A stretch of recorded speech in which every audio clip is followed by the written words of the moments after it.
Let us see how you can create WhatsApp mini apps or WhatsApp native flows. Now this is the very first version wherein you'll be able to create basic data collection, feedback, survey, all these type of native flows or mini apps. We have added a new section known as WhatsApp mini apps. Click on the view icon here. Now click on create a new flow. Enter a flow name. Select any category and select your WhatsApp channel. If you have more than one channel, you can rename the channel from CRM channels page.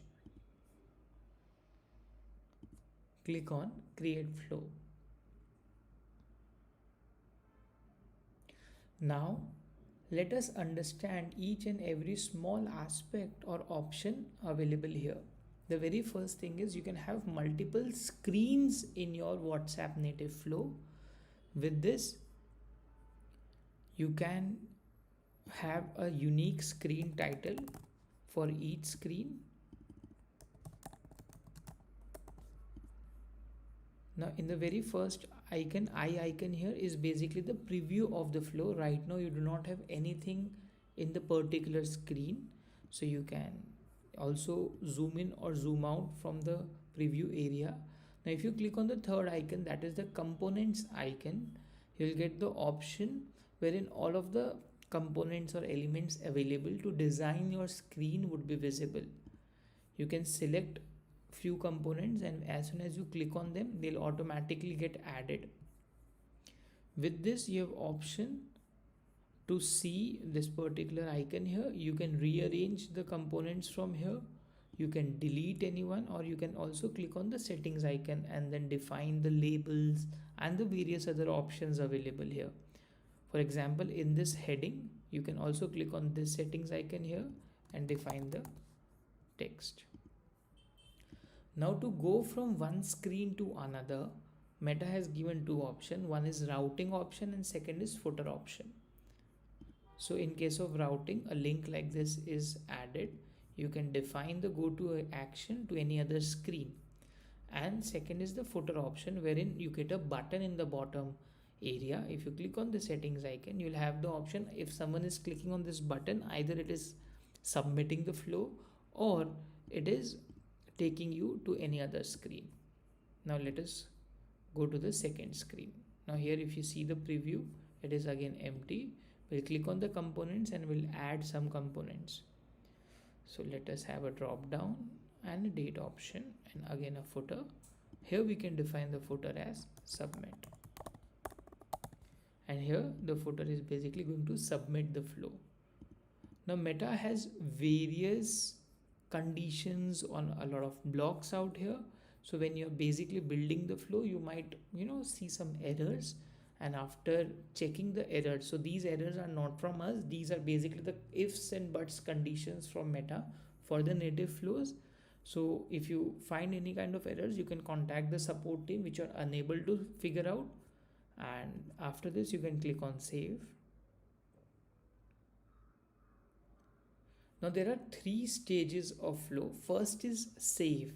In the save stage, you cannot test the flow. This flow is presently is in our system only. It has not been sent to Meta. Secondly, we have another option which is basically save and apply. In this case, the flow code is sent to Meta and the flow is right now in draft stage. It is not published, it is in draft stage.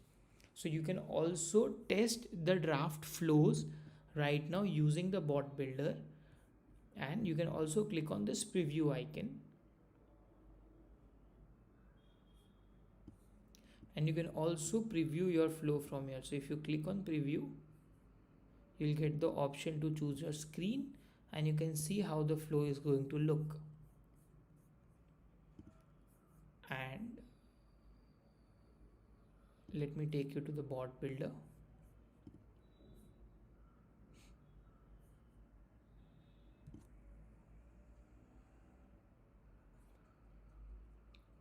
So here we have added a new question block which is WhatsApp mini apps And from here you can select your draft flow as well, and then you need to select your starter screen, and then you can have a test message here and the button label, maybe start quiz or give feedback or something of this sort,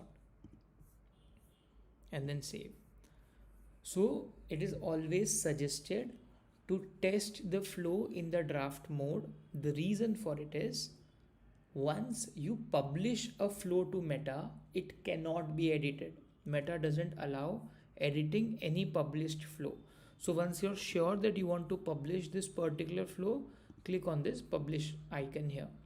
Now after this, you cannot make any edits to the particular flow. If you want to edit even any minor thing, you still have to copy it and then republish the flow and also update it in your bot builder. Now let us see how you can send a WhatsApp flow using the bot builder and how you can store the data to the CRM. So flow is by flow you're actually asking questions or collecting some data from the user, so that's why it is added in ask a question block in the bot builder. So the very first thing that I'm doing is creating a custom field in the CRM in the name of flow response. You can obviously have it any kind of name, you can keep any kind of name, and the field type will be string. Now after this you need to go to the bot builder. Then you need to simply, in between your bot anywhere as an action, you need to select ask a question block, and here you need to select WhatsApp mini apps. You can have a text header for the flow, which is basically a bold text. You can have a body and a footer light gray color text. Obviously footer and header is optional, and the button label is the button on which, the button which will be visible to the user, and on clicking on this the flow will start. You can select your flow either draft or published. You can select the welcome screen and you need to select the option of save response to flow response or your custom field that you have created. Now whenever the flow is triggered and when the user replies to the flow, the data comes as a string format and it is automatically saved in the flow response custom field.